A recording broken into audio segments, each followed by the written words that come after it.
What if I told you that hemp, one of the most useful and sustainable plants on Earth, was once a mandatory crop, but then it was banned, demonized, and nearly erased from history?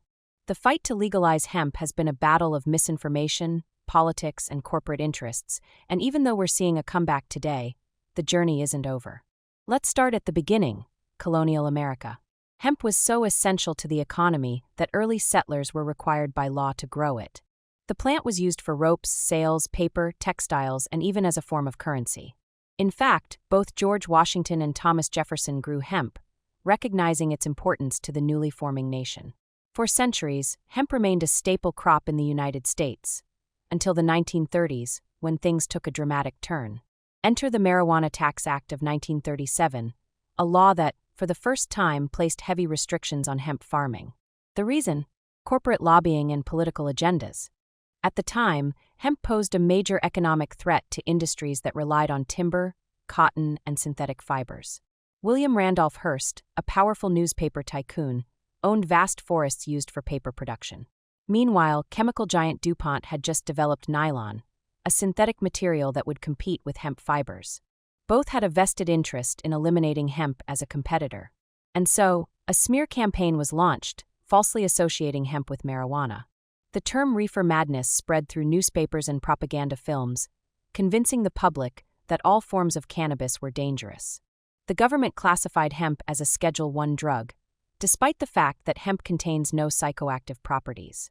By 1970, under the Controlled Substances Act, hemp was officially banned, lumped together with narcotics like heroin and LSD. For decades, American farmers were cut off from growing one of the most valuable and sustainable crops in history.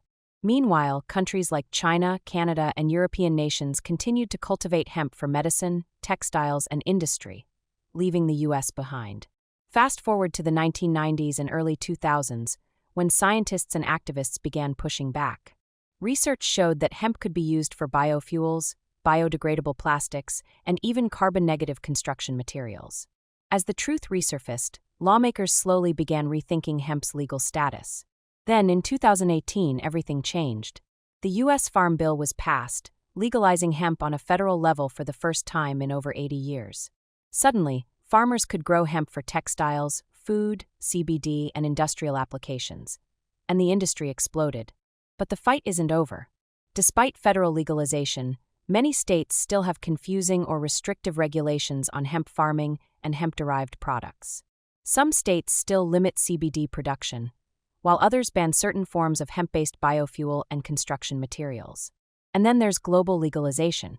While some countries fully embrace hemp, others still classify it as an illegal drug, preventing farmers from accessing its economic and environmental benefits. So, where do we go from here? Education, policy reform, and innovation. Scientists are continuing to prove hemp's benefits. Entrepreneurs are investing in hemp-based businesses, and lawmakers are being pressured to expand legalization efforts. The truth is, the fight to legalize hemp has never really been about public safety. It's been about power, industry, and outdated laws. But as more people learn the facts, it's becoming clear that hemp isn't a danger, it's a solution. The world is finally waking up to what ancient civilizations knew all along. Hemp is one of the most important crops on Earth. And now, it's up to us to make sure it never gets taken away again.